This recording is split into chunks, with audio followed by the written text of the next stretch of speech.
ये बच्चा ये गिराओ ये वो बचाओ की भी सूरत है और क्यामत के दिन भी वही बच्चे सिफारिश कर सकणगे अपने माँ बाप की जिन्हों का अकीका होया, जिन्हें मालदार होंदियां नहीं ना कीता मुजरम बहुत बुरा कीता उन्होंने करना चाहिए। अकीका तो है अकीका आंदे क्यों इनू समझ लो। अकीका असल अरबी जबान च वो सिर दे वाल जिहड़े ना जिहड़ा बच्चा जमदा तो उहदे सिर ते वाल हुंदे उन्होंने असीं अपनी बोली चाहने झंड कि बच्चे के सिर ते झंड है वो झंड नूं अरबी जबान च अकीका कहा जाता। इहदा नाम अकीका क्यों रखा गया?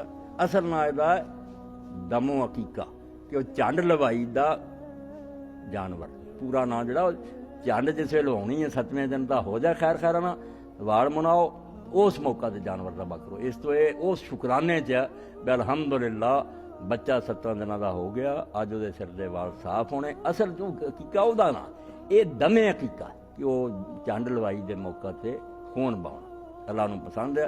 और ये भी है नेकी कि अल्लाह तौफीक दी हो तो वाल जिहड़े ना वो लैके तोलने चाहिए और उन्होंने बराबर चांदी सदका करनी चाहिए। चांदी या उन्नी कीमत जी देनी ये भी सुन्नत है कि सिर्फ जानवर ज़बा ना करो सिर दे वालों के बराबर चांदी भी सदका करो।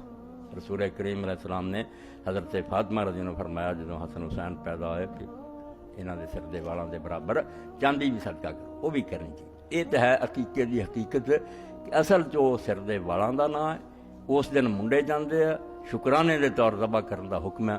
तो मिलत इब्राहिमी का शार बुत परस्त लोग जोड़े ना वो लै जाते दरबारां ते कि मुंडा जम्मया पीरां की मेहरबानी अल्लाह के रसूल ने आख्या तुसी इब्राहिम खलील की उम्मत उस मिलत तो नहीं इस तो रब के नाँ से दिओ भी ये रब सानू दिता तो नाँ की एक नियाज दिओ।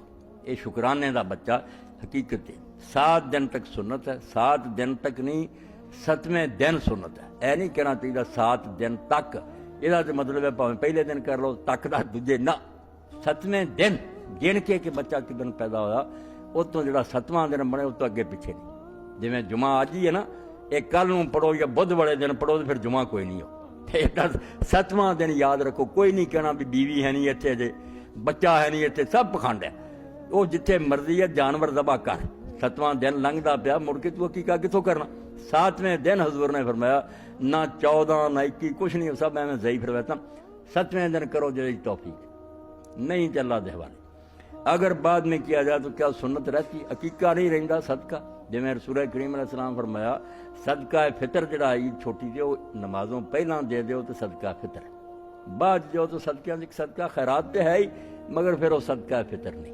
अकीका अगर 7वें दिन नहीं तो अकीका नहीं उन्होंने कहना अल्लाह वास्ते देंदे फिरो। गाय में 7 अकीके किए जाते हैं या नहीं? बिल्कुल गाय ज़बा ही नहीं करनी चाहिए अकीके ना ऊँट ना गाय ना 7 ना 1 ये जानवर का ना ही नहीं लेना चाहिए ना अल्लाह के रसूल ने सारी उम्र च अकीके कभी जिक्र किया। कुरबानी चलो एवं गवेड़ ला लिया ब कुरबानी 7 होंगे जो 7 रला लो कोई आंदा 2 करो ये सारी मुसीबत आप गल पाई। दुम्बा या बकरा बस कबशान एहो करने चाहिए। बच्चा तो 2 करो रब तौफीक दी है 2 नहीं कर सके चलो 1 भी कई साहबा और दूसरे ने 1 भी किया कोई नहीं बच्ची का 1। अकीके के सवाल तो गए जे खत्म कि अकीका है क्यों ये ना क्यों रखा 7वें दिन करना बाद चाहे तो फिर खैरात ही है और ये करना सिर्फ बकरा छड्डना कोई होर जानवर नहीं करने।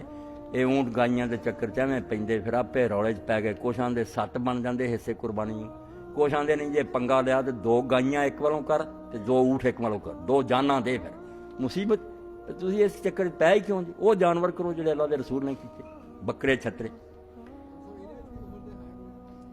नहीं कोई उम्र ये कुरबानी अकीके के जानवर नहीं कोई पाबंदी नहीं जड़ी कुरबानी ली ना ये सिंह ना टुटा हो कन ना उम्र है ये अपनी हैसीयत के मुताबिक चंगे तो चंगा देना चाहिए अल्लाह के नाम से देना वो पाबंदियां ने कुरबानी जी कोई शर्त नहीं इतने लागू होंगी जिदा के मर्जी जानवर दबा कर छोटे करे वड्डे करे उंज कमीनापन करे तो फिर अल्लाह ने की मंजूर करना जिन्नी हैसीयत उसके मुताबिक जोर ला जिमें हज़रत उरवा बिन ज़ुबैर फरमाउंदे सी भी जिस बंदे तोहफा देइए कोई लैके जाइए शायद मैं उन्होंने पेश करनी वो 2 शायां वेखी जिन्होंने पेश करनी उन्होंने वेखीदा कि किड्डा हुण एक वक्त का सुल्तान है तू उत्ते लै जा एक छड़ी जी खिलाओ जी हजूर ये तौहीन नहीं होई।